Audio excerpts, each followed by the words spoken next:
It started like any other day, classmates chatting, teachers lecturing, and the sun casting warm rays over the school. Yet, hidden within this normalcy, a storm was brewing, one that would tear apart everything they thought they knew. He had always been the quiet observer, blending into the background of a routine existence. But something felt wrong today. A faint tension lingered in the air, growing heavier with each passing moment. And then, it happened. The piercing sound of screams shattered the calm.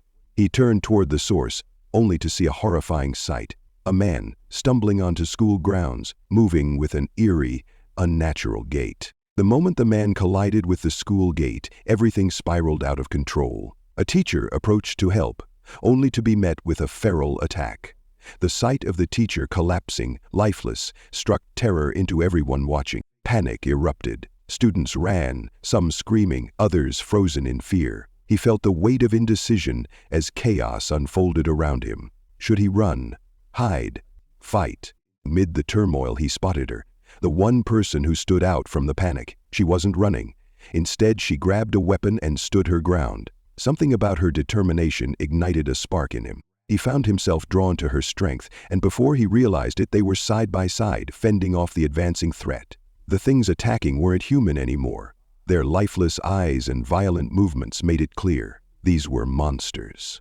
She reached out with the last few feet and took his hand. But it wasn't just the two of them. Others quickly joined, each bringing their own skills to the table. The genius strategist, who always seemed a step ahead. The athletic fighter, whose strength was unparalleled.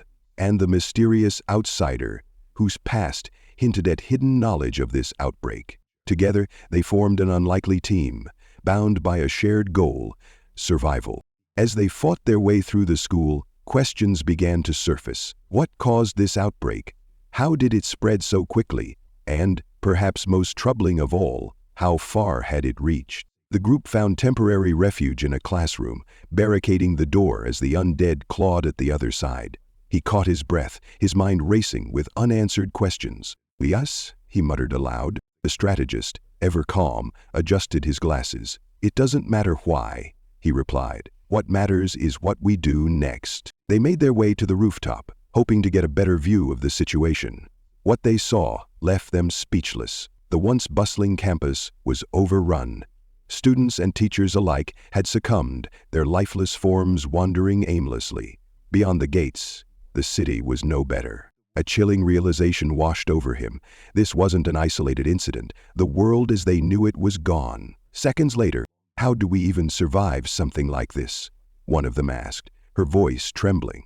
The leader of the group stepped forward, determination in his eyes. "We survive by sticking together. No one gets left behind." Their journey wasn't without sacrifice. As they navigated the school, clearing rooms and searching for supplies, they were ambushed. The athletic fighter, always so strong, was caught off guard. Despite their best efforts, they couldn't save him. The loss was a harsh reminder of the stakes. They weren't just fighting monsters. They were fighting time, fear, and their own limitations. Each step forward felt heavier, the weight of grief threatening to break them. He clenched his fists, a newfound resolve burning within him. They couldn't afford to lose anyone else.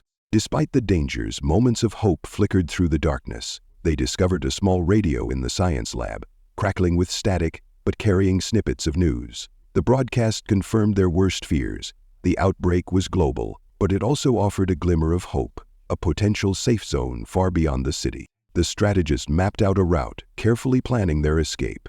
But even with a plan, the journey ahead seemed impossible. How could they make it through streets teeming with the undead? It was too much for their one friends. They concentrated on making their way to a hospital. "Hope is all we have," she said, her voice steady. "If we give up now, we might as well be dead already."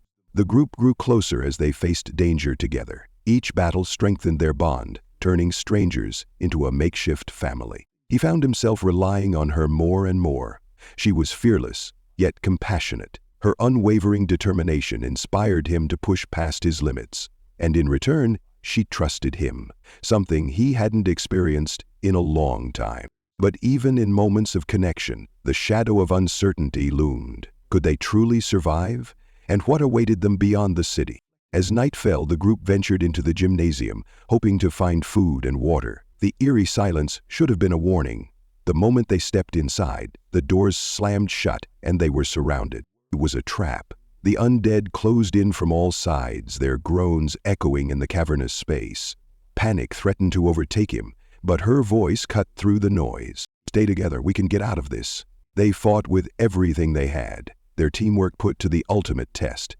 For every step forward, the undead seemed to push them 2 steps back. In the chaos, the mysterious outsider revealed a shocking truth.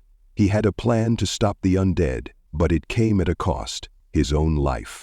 "You don't have to do this," one of them shouted. But the outsider only smiled. Sometimes, survival means sacrifice. As he carried out his plan, the group watched in stunned silence. The undead began to falter, giving them just enough time to escape. They made it out of the gymnasium, their numbers fewer but their resolve stronger. As they looked out over the city, a question lingered in the air. Was the safe zone real, or just another false hope? Patrick stared out at the horizon. Their fight for survival was far from over.